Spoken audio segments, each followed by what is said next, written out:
మళ్ళీ ఏమన్నాడు, నేను ఒక్కనే ఉన్నా, నా భార్య ఉంది, కొడుకు నా బిడ్డ అంతా అమెరికాలో ఉన్నారు, ఇక వాళ్ళు రారన్నాడు.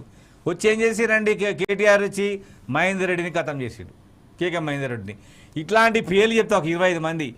25 సంవత్సరాలు మేము తెలంగాణ ప్రజలని ఉద్యమకారులని మోసం చేసినామని చెప్పుకోవాలా మీటింగు.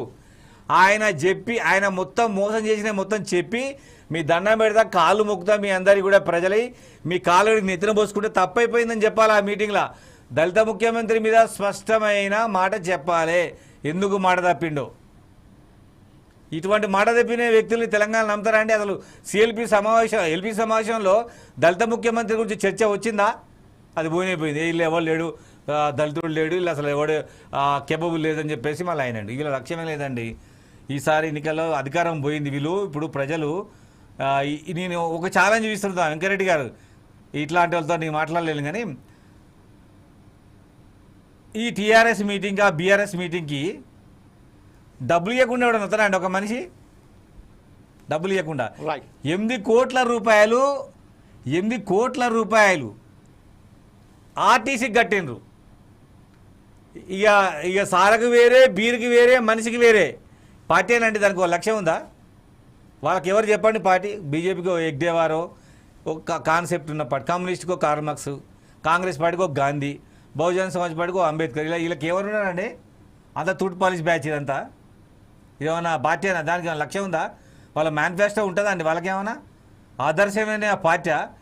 మహాత్మా గాంధీ స్వాతంత్ర ఉద్యమంలో పాల్గొన్నాడంటే మహనీయుడిలాగా, మార్గదర్శిలాగా, ఆదర్శప్రాయంగా భారత రాజకీయాలు కిట్ అయిపోయిందండి. ఈయన ముందు చెప్పిందా ఒకటి, చేసింది ఒకటి.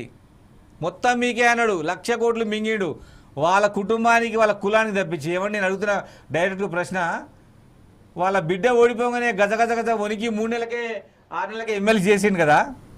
మరి మేమేమైనామండి? వాళ్ళ బిడ్డకు అంత తక్కువ ఒకట్లా అన్న. వాళ్ళ బిడ్డ చేసిన పని ఏంది? బంతిపూలతో బతుకమ్మ ఆడింది, దానికి కూడా పోరాటమైనా.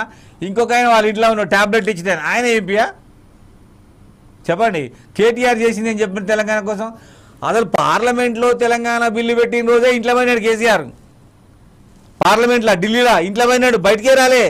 మేమందరం పార్లమెంటు స్ట్రీట్లో అరెస్ట్ అయ్యి స్టేషన్లో ఉన్నాం తెలంగాణ ప్రకటించినప్పుడు. అది మా హీరోయిజం. మా విద్యార్థులతోటి మేము కొట్లాడినాం, సోనియా గాంధీ తెలంగాణ ఇచ్చింది. మధ్యలో ఈ తూటు పాలసీలకు ఏం సంబంధం లేదు. మధ్యలో ఉన్న ఈ ఉన్నారు కదా ఈ బేకార్ బ్యాచ్, వీళ్ళకి ఏం సంబంధం లేదు. సోనియా గాంధీ లాంటి వ్యక్తి లేకపోతే తెలంగాణ లేదు. కేసీఆర్ కాకపోతే ఇంకో 100 మంది కొట్లాడతారు తెలంగాణకు. ఇది 3 తరాల ఉద్యమం. కేసీఆర్ ఉన్నప్పుడు తెలంగాణ వస్తుంది. నేను తెచ్చినా అంటాను. నువ్వు పార్లమెంట్లో ఉన్నావా, నువ్వు అసెంబ్లీలో ఉన్నావా చెప్పండి? వెంకటరెడ్డి గారు ఒకసారి మీ దగ్గరకు వద్దాం. వెంకటరెడ్డి గారు ఇప్పుడు ప్రస్తుతం ఏదైతే ఉన్నదో మన పిడమర్తి గారు చెప్పినట్టుగా కేసీఆర్ పాత్ర తెలంగాణ ఉద్యమ, తెలంగాణ సాధనలో ఎలాంటి లేదని చెప్తున్నారు.